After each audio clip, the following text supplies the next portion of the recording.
السلام عليكم ورحمة الله وبركاته.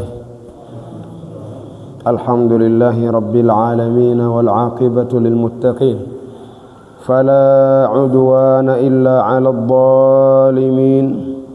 أشهد أن لا إله إلا الله وحده لا شريك له ولا وزير له ولا معين له ولا شبيه له ولا مثيل له ولا ند له. أشهد أن سيدنا محمدًا عبده ورسوله.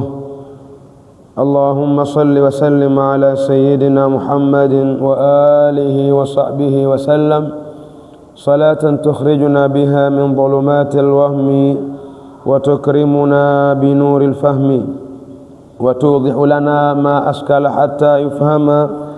إنك تعلم ولا نعلم وأنت علام الغيوب.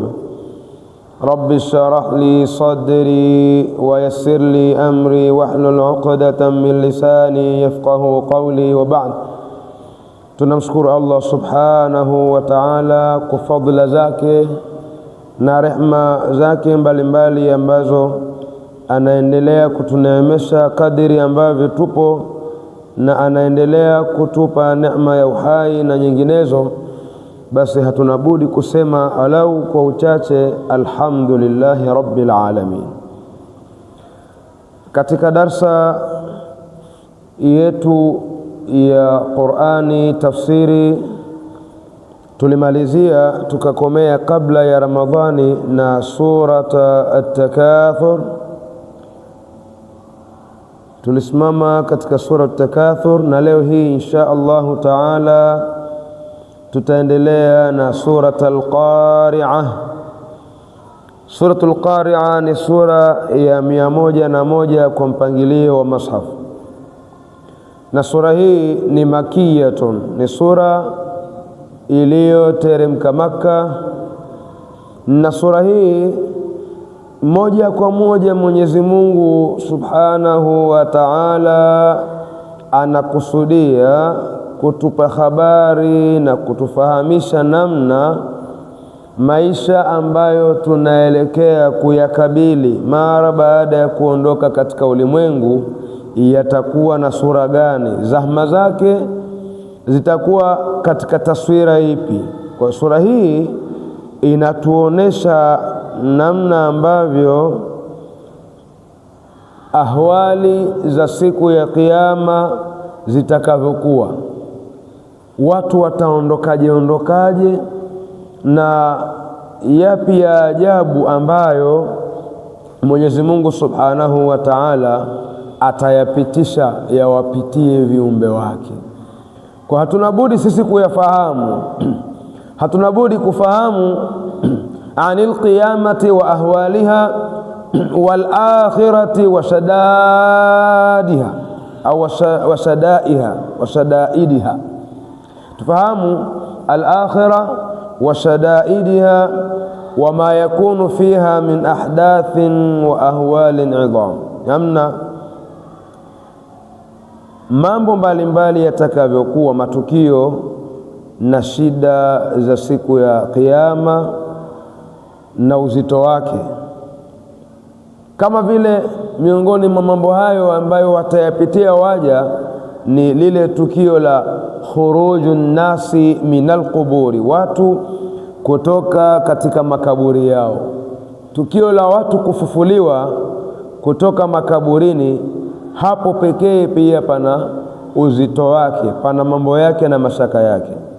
Tumuombe Mwenyezi Mungu atutoe makaburini tukiwa tumehesabiwa ni watu wema, kundi fi zumrat nabiyina Muhammadin sallallahu alaihi wasallam, tuwe katika kundi la bwana mtume Muhammad sallallahu alaihi wa alihi wasallam. Wa intisharuhum fi dhalika al-yawm ar-rahib kalfirash al-mutatayir, na vile vile kutawanyika watu, suala la watu kutawanyika katika siku hiyo yenye kuhofisha, kama vile ambavyo itakuwa pamba yenye kupeperuka juu. Itakuwaje? Watu wanakwenda huku. Kwa hiyo yote hayo yamekusanywa ndani ya siku hiyo kwa uzito wake.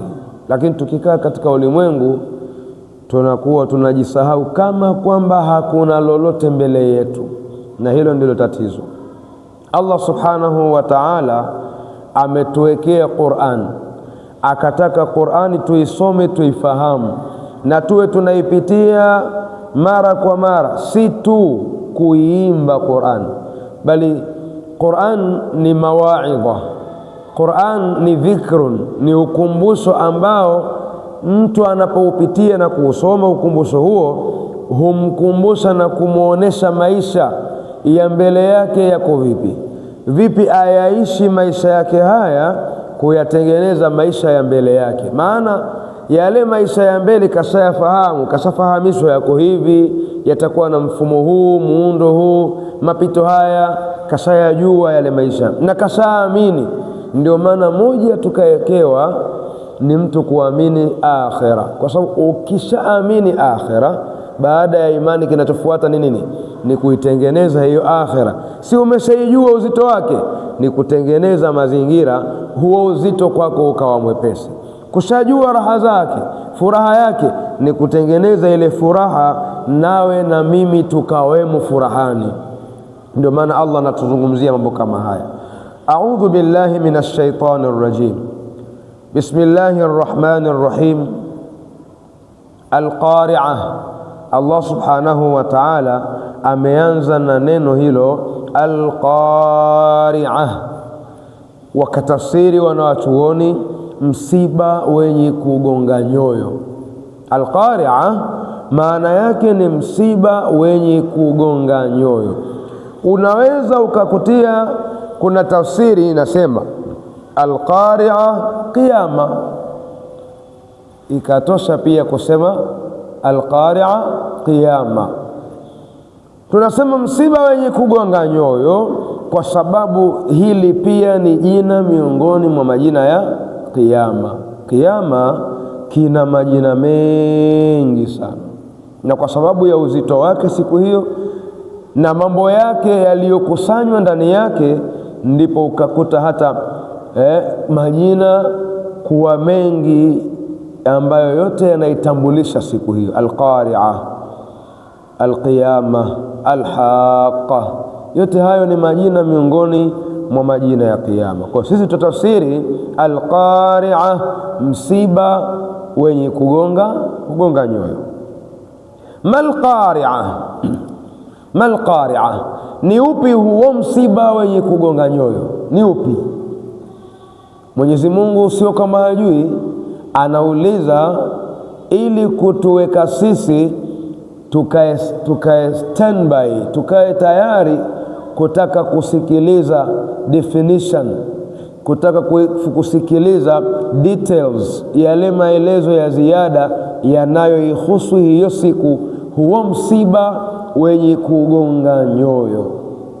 Wama adraka mal-Qari'ah, nani wama adraka, ni kipi kitakachokujulisha wewe Muhammad.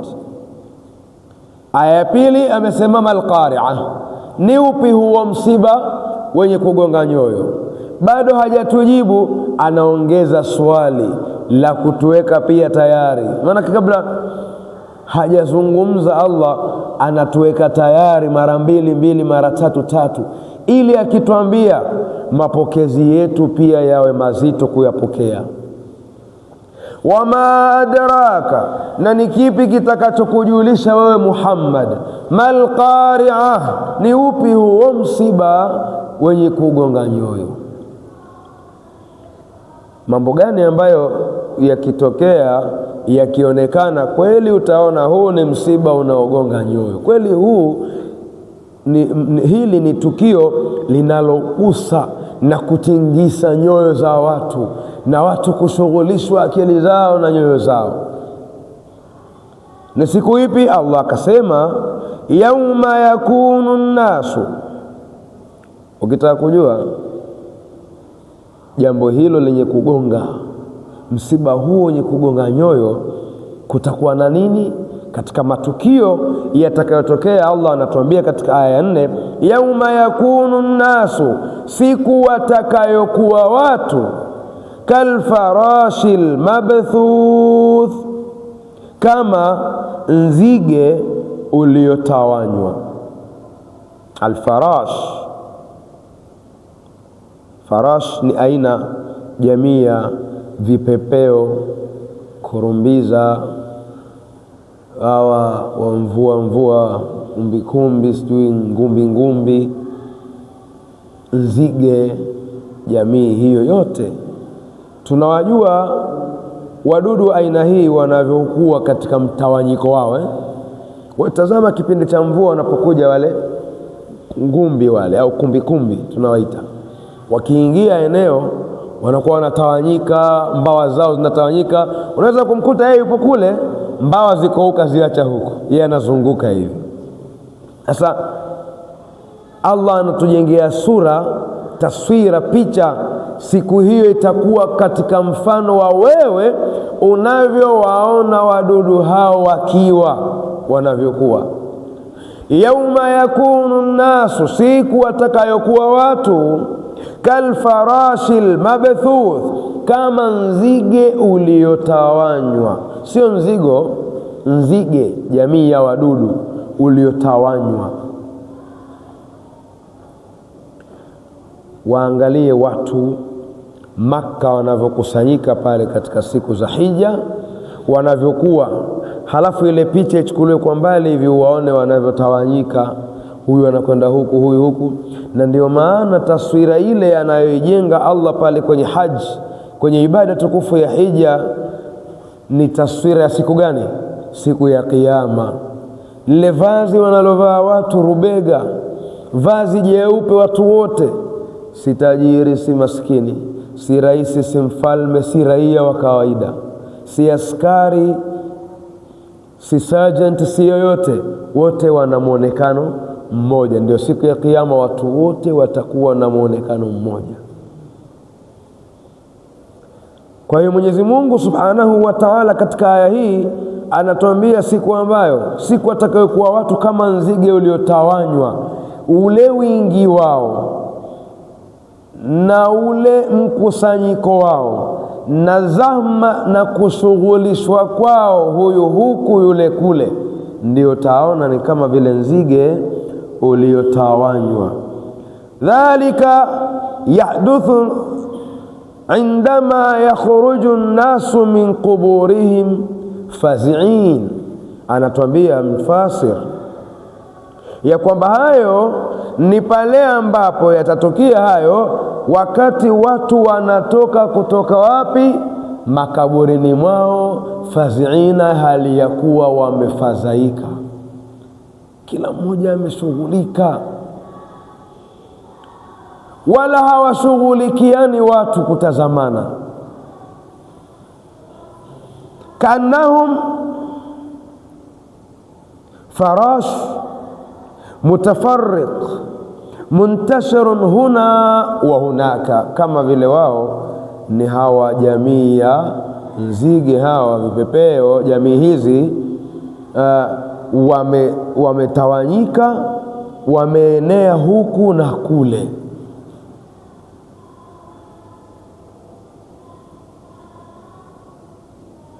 Huyu anakwenda huku kutokana na shiddatul faz'i wal hayra, kutokana na ule uzito wa ile fadhaa walionayo watu na kuemewa, watu wameemewa. Ndio maana Al-Sheikh Ar-Razi, Imam Razi asema Allah Subhanahu wa Ta'ala amepiga mfano na kuwafananisha viumbe wakati al-ba'thi, ule wakati wa kufufuliwa, kama hawa nzige waliotawanywa. Allah amefananisha, ni tamthili hiyo, tashbih. Na katika aya nyingine anasema katumia aljaradi, jaradul muntashira, ndio kama vile nzige waliotawanyika. Yupo hapo hapo Mwenyezi Mungu anazungumzia jamii ya nzige, jamii ya wadudu hawa. Lengo lake ni kutuonesha tashbiha inavyokuwa hawa tunaowajua wadudu wanavyotawanyika na watu watakavyokuwa wametawanyika siku kama hiyo. Na wadudu hawa wanakuwa ni makundi kwa wingi. Ndio maana tashbihi yake Mwenyezi Mungu imekuja hapo, fahuwa fil kathra, nayo ni katika kuonesha wingi wa watu katika mjumuiko wao.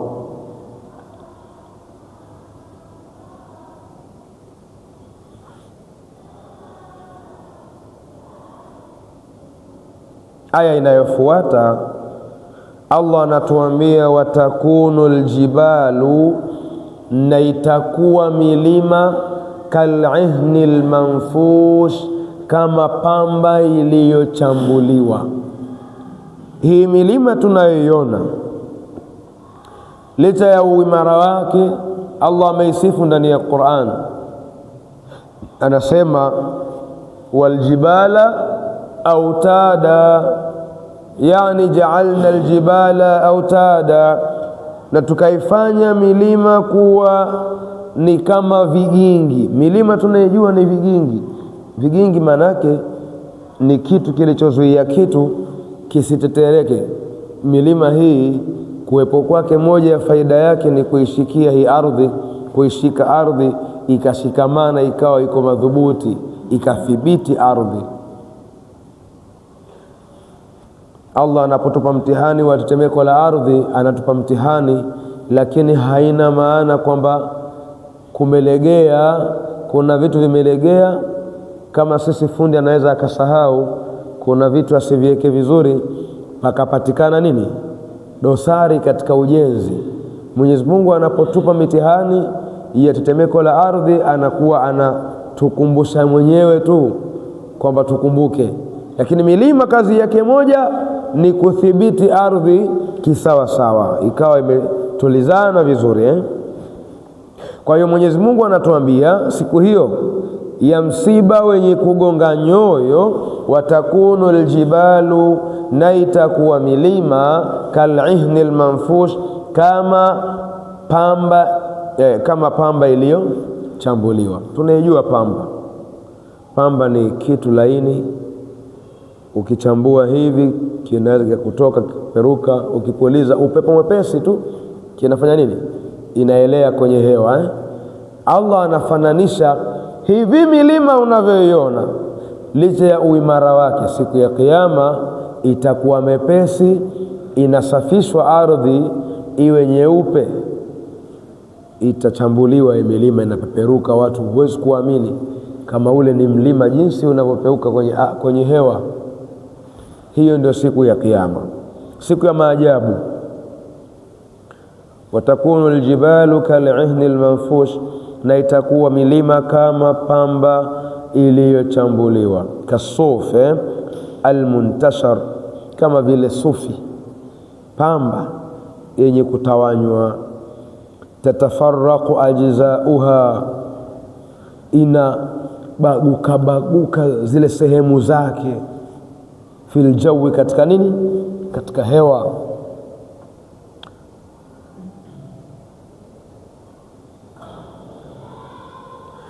Wa innama, hakika si vingine vyovyote, jamaa, amekusanya Mwenyezi Mungu baina hali nasi, baina ya hali za watu siku hiyo, wa hali aljibali, na hali ya nini? Ya milima. Tanbihan ala anna tilka alqari'a atharat fil jibali alazimati salba, ya kwamba ni tanbihi, uzinduo, ni ukumbusho. Ndio maana Allah akakusanya watu na milima katika kutuonesha uzito wa huo msiba. Maana yake ni kutukumbusha namna itakavyokuwa milima mikubwa migumu, hata tasira kasufi, mpaka milima na ukubwa wake inakuwa kama sufi tu, kama pamba nyepesi. Fakaifa halu linsan, vipi itakuwa hali ya mwanadamu adhaifu, ambaye ni mtu mnyonge, mtu dhaifu. Almaqsudu bitaklifi walhisabi, ambaye ndiye mkusudiwa wa hayo masumbuko, wa hayo mapito, lakini vile vile walhisabi, na hisabu. Kwa hiyo hivi itakuwa Allah amelinganisha, mwanadamu atakuwa hivi, milima itakuwa hivi. Vipi huyu mwanadamu dhaifu atapita vipi katika mapito haya, hali ya kuwa mlima utakuwa kama sufi tu? Kwa hapa mwenye akili anatazama, anazingatia kwamba hii siku ni siku gani? Siku nzito mno. Baada ya kutuambia Allah watu watakuwaje, na ziko aya nyingine katika suratul Hajj, Mwenyezi Mungu Subhanahu wa Ta'ala anatuambia tuiogope hii siku. Aya ya mwanzo inaanza baada a'udhu billahi minash shaitanir rajim, ya ayyuhan nasu ittaqu rabbakum inna zalzalatas saati shay'un 'adhim yawma tarawnaha tadhhalu kullu murdi'atin 'amma arda'at wa tad'u kullu dhati hamlin hamlaha wa tara an-nasa sukara wama hum bisukara walakinna 'adhab Allahi shadid. Anasema Mwenyezi Mungu, enyi watu. Hapa hajawaambia waumini tu, watu wote, aliye Muislamu, aliye kafiri, aliye Yahudi. Enyi watu, ittaqu rabbakum, muogopeni Mola wenu, muogopeni Mola wenu. Kwa nini muogope Allah? Inna zalzalata saa, hakika tetemeko la kiyama, shay'un adhim, ni jambo kubwa. Ule mtikisiko utakaotokea siku ya kiyama ni jambo kubwa. Jamani, kuweni makini na hiyo siku, muogopeni Mwenyezi Mungu. Kuna nini siku hiyo? Yauma tarawunaha, siku mtakayoiona. Tadhhalu kullu murdi'atin, atamsahau kila mama mwenye kunyonyesha, amma arda'at, kile anacho kinyonyesha. Mwenyezi Mungu anatupa mfano akina mama wanapokuwa na watoto wachanga wanakuwa very careful, wanakuwa na umakini sana, wako tayari kwa lolote, lakini ile mtoto asidhurike. Siku ya kiyama Allah anatupigia mfano hawa ambao wako makini na watoto, siku hiyo anakisahau kitoto kichanga cha mwezi mmoja au cha wiki moja au cha siku moja. Mama mzazi siku hiyo ikifika, wakati anakinyonyesha, tukio likitokea, anakisahau kile, atakitupa huko. Ndio Allah anatupigia mfano, anatuambia siku hiyo iogopeni sana. Wattaqu yawman turja'una fihi ila Allah, iogopeni siku ambayo mtarudishwa ndani ya siku hiyo kwa Mwenyezi Mungu. Siku hiyo iogopeni, siku ambayo atamsahau mama mnyonyeshaji, atamsahau mtoto wake anayemnyonyesha.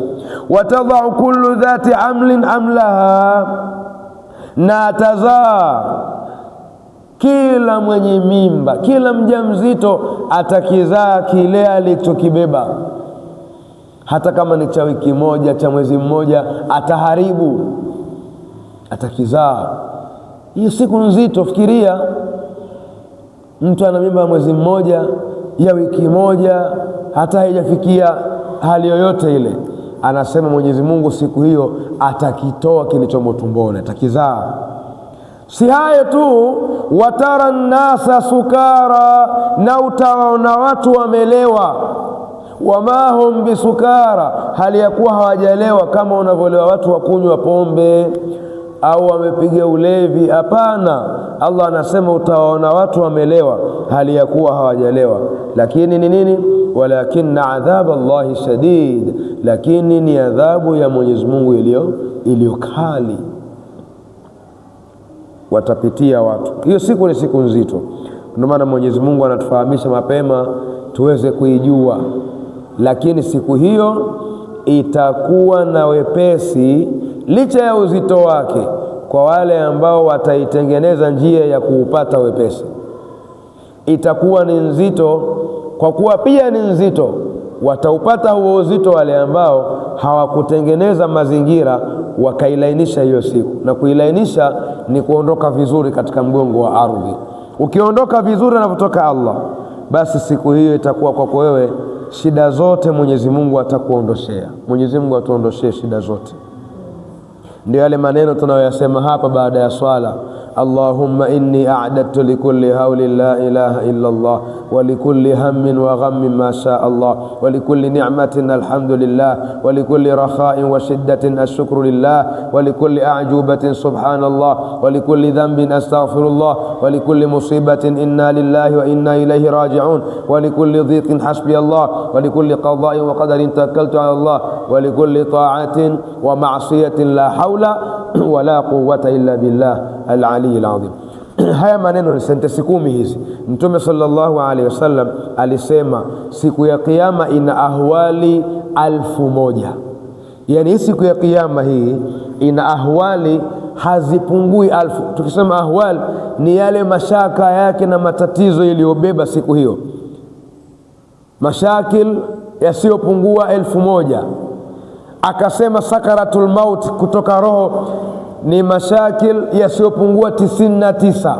Ile kutoka roho pale shida zake 99, lakini ambaye atashikamana kila baada ya swala ya faradhi akasoma sentensi 10 hizo nilizosoma, ambazo hapa tunasoma kila baada ya swala, basi Mwenyezi Mungu atamuondoshea ahwali hizo 1000 siku ya kiyama, na hizo za sakaratul maut 99 atamuondoshea. Faida kubwa mojawapo ya hizo adhkar, na ziko kadha wa kadha zimewekwa ambazo zina faida mbalimbali. Kwa kuwa siku hiyo ni nzito, Allah ameweka bonus, ameweka ofa, ameweka baadhi ya vitu ambavyo lau tuavifanya, tunapovifanya vinatengeneza mazingira siku hiyo yenye pesi, na vyote kivitazama ni vya kujikurubisha kwake Allah subhanahu wa ta'ala. Sawa. Aya 6 Mwenyezi Mungu anatuambia fa amma man thaqulat mawazinuhu, ama yule ambaye itakuwa nzito mezani yake ya matendo mema. Fa amma man thaqulat mawazinuhu, ama yule ambaye mezani yake ya matendo mema itakuwa nzito, fahuwa fi 'ishati radhiya, basi huyo atakuwa katika maisha yenye kuridhisha, mazuri, yenye kupendeza, ya neema. Fahuwa, basi huyo fi 'ishati radhiya, atakuwa katika maisha yenye kuridhisha, hali zenye kupendeza. Aishin haniin raghidin sa'idin fi jannatil khuldi wan na'im. Sawa. Tunajua kwamba matendo yetu yatawekwa, kupimwa, kutazamwa. Watu wakishafika mbele ya Allah, atapita muda mrefu, watu wanapigwa na jua, wale ambao hawakubahatika kivuli cha Mwenyezi Mungu. Halafu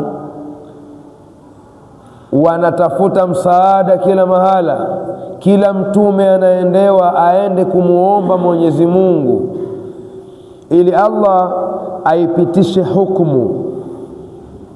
Kila mtume anaendewa atakuwa anakukuta, sema mimi bwana, kwa makosa niliyokuwa nayo sina uthubutu wa kwenda kwa Allah kuomba. Watu wamesimama muda mrefu kiyama, ndio maana ya kiyama. Wamesimama muda mrefu kwenye kisimamo, wanatamani wapitishiwe hukumu. Haidhuru mtu anajua hukumu yake, kwa namna alivyomuudhi Mwenyezi Mungu hana salama, lakini labda kuna matumaini anayatazamia, labda kuna nafuu baada ya hichi kisimamo, pengine hata nikihukumiwa pengine kuna nafuu huko nendako. Anadhania, anaendewa mtume mmoja mmoja, kila mtume anajitoa, mpaka akiendewa Mtume Muhammad sallallahu alaihi wasallam, yeye ndiye atachukua dhamana na kwenda kuomba kwa Allah. Ya Rabbi, waja wako wanataka wahukumiwe, wa peponi ajijue, wa motoni ajijue. Ndio maana tunapomsifu bwana Mtume sallallahu alaihi wasallam tunasema munji innahu, katika Barzanji kule tunamsifu Mtume sallam, tunasema arju shafaata ya Muhammad yauma alhawani bihi tahasham, yani tunatarajia, tunategemea uombezi wako Muhammad sallallahu alaihi wasallam, narju shafaat. Kwa hiyo uombezi wa Mtume sallam una sehemu mbili. Kuna uombezi wa jumla jamala, ndio huu watu wote wataka waombewe waondoke tena pale, kila mmoja ajijue. Uombezi mwingine, kuna watu watapata uombezi wa Mtume kwa sababu walijikita na Mtume Muhammad sallallahu alaihi wasallam. Moja ya faida ya dua baada ya adhana ile tunayosoma, Allahumma rabba hadhihi ad-da'wati at-tamma was-salati al-qa'imah ati sayyidana Muhammadan al-wasilata wal-fadila wad-darajata al-'aliyata ar-rafi'ah wab'athhu maqaman mahmudan alladhi wa'adtahu innaka la tukhlifu al-mi'ad. Ikiwa ukisomwa adhana unaiomba dua hiyo, siku ya kiyama Mtume sallallahu alaihi wasallam atakuja ukamata na wewe akuingize katika uombezi. Kwa sababu hiyo dua ukitazama tafsiri yake, unamuombea Mtume maqama mahmuda, unamuombea ampe nafasi ya juu siku ya kiyama, ampe uombezi, amuokoe.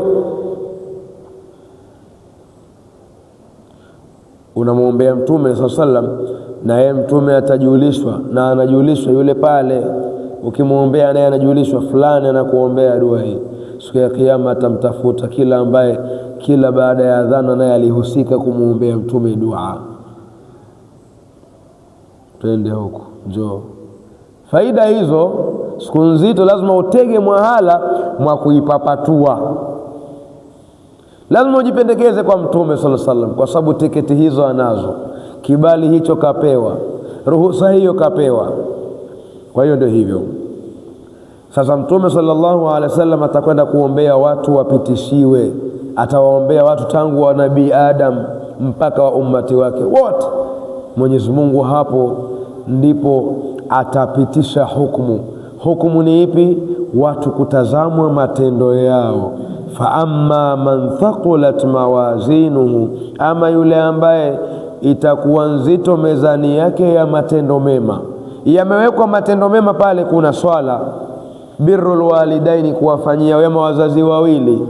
Pale kuna saumu, kuna faradhi, kuna sunna.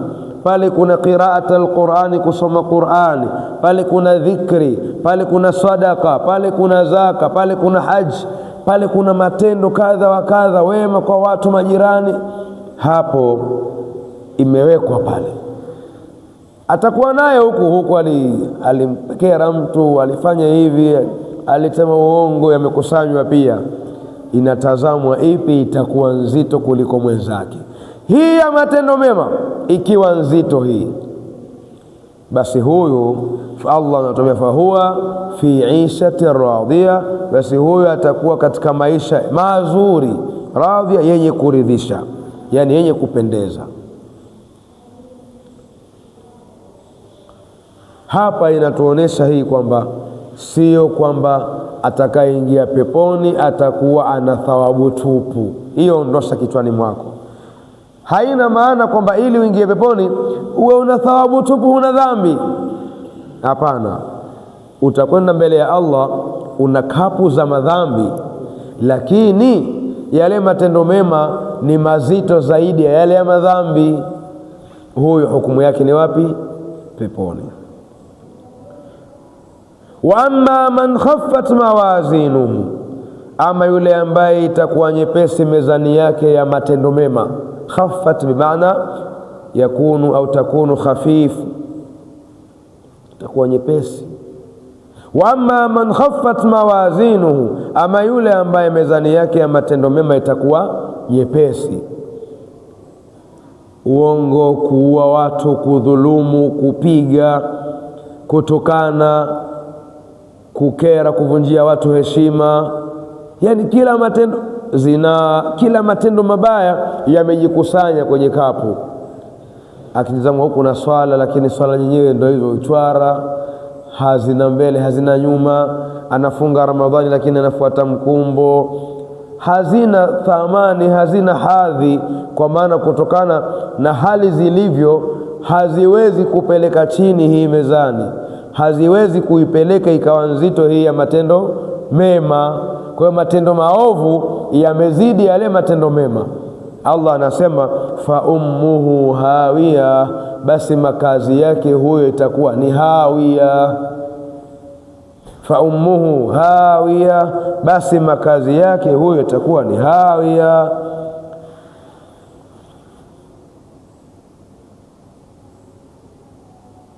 Na Allah ametumia neno fa ummuhu. Ma maana ummu? Maana ya ummu nini? Mama. Fa ummuhu, basi makazi yake, basi mama yake. Mama maana yake ni aliyekaribu mno, ndio mafikio ya mtu, ndio kila kitu kwa mtu. Allah katumia hapo kwa lugha, lakini kwa maana makazi, makazi yake. Hakuna mwenye mama mwingine, mama ndio huyo mmoja, na huyu kaekewa uzito hapo kwa ndo hapo hapo. Sawa. Wama adraka, na ni kipi kitachokujulisha ya Muhammad, ma hiya, nini ni hiyo hawiya? Hawiya ni ismun min asma'in nar, ni jina miongoni mwa majina ya moto. Huu moto wa Mwenyezi Mungu una majina mengi, Sakar, Jahannam, Jahim, Hawiya, una majina mengi. Humaza iko kule, hutama, wama adraka mal hutama narullahi almuqada. Kwa yote haya ni majina ya moto wa Allah. Anasema narun hamia, ni moto mkali mno. Wama adraka, na ni kipi kitakachokujulisha ya Muhammad, ma hiya, nini ni hiyo hawiya? Narun hamia, ni moto mkali mno. Hiyo ndio sura yetu, Suratul Qari'ah, yenye aya 11. Tutazirudia kwa mukhtasar insha Allah, iwe tumefikia hapo. A'udhu billahi minash shaitanir rajim. Bismillahir rahmanir rahim. Al-Qari'ah, msiba wenye kugonga nyoyo. Al-Qari'ah, msiba wenye kugonga nyoyo. Mal Qari'ah, ni upi huo msiba wenye kugonga nyoyo? Hii ni kind of question, swali. Mal Qari'ah, ni upi huo msiba wenye kugonga nyoyo? Wama adraka, na ni kipi kitakachokujulisha ya Muhammad, mal Qari'ah, ni upi huo msiba wenye kugonga nyoyo? Yauma yakunu nnasu, ni siku watakapokuwa watu, kalfarashil mabthuth, kama nzige uliotawanywa. Watakunu aljibalu, na itakuwa milima, kal'ihni almanfush, kama pamba iliyochambuliwa.